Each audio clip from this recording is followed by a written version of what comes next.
Introduction. Why doubt feels so scary, and why you're not broken. If you are holding this book, you likely did not arrive here casually. You may have arrived quietly, carefully, or with a sense of hesitation you can't quite explain. For many people, even opening a book like this feels like crossing an invisible line, one they were taught never to cross. That unease is not a sign of weakness. It is not evidence that something is wrong with you, it is learned. Most of us are taught early that doubt is dangerous, that questioning leads to loss, that uncertainty invites chaos, punishment, or abandonment.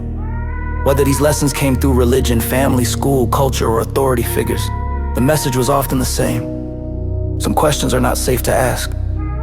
So when questions finally appear about faith, history, morality, or the people who taught us what to believe, they rarely arrive calmly. They arrive with fear, guilt, and a sense of wrongdoing that feels out of proportion to the question itself. The body reacts before the mind has time to understand what's happening. This book begins with a simple truth many people never hear. Doubt is not a malfunction. It is a human response to contradiction. People do not begin questioning because they are rebellious or ungrateful. They begin questioning because something no longer fits the way it once did. An answer stops answering, certainty becomes fragile. Pretending not to notice becomes harder than noticing. When beliefs are tied to love, belonging, and survival, questioning them can feel like betrayal. Not just of ideas, but of people, parents, elders, communities, even earlier versions of ourselves that once felt safe.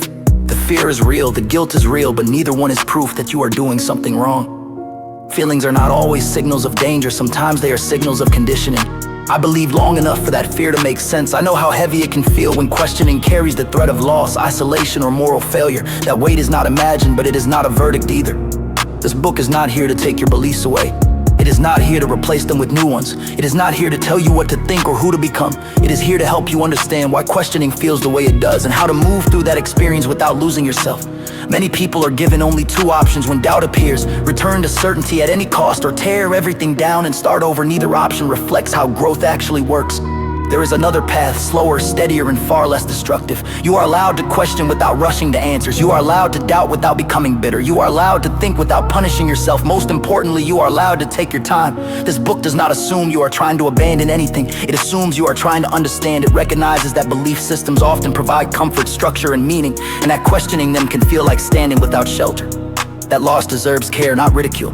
Here, doubt is not treated as a failure of faith or character, but as a moment of honesty, a signal that something inside you is asking to be examined rather than ignored. That signal does not need to be silenced. It needs to be understood.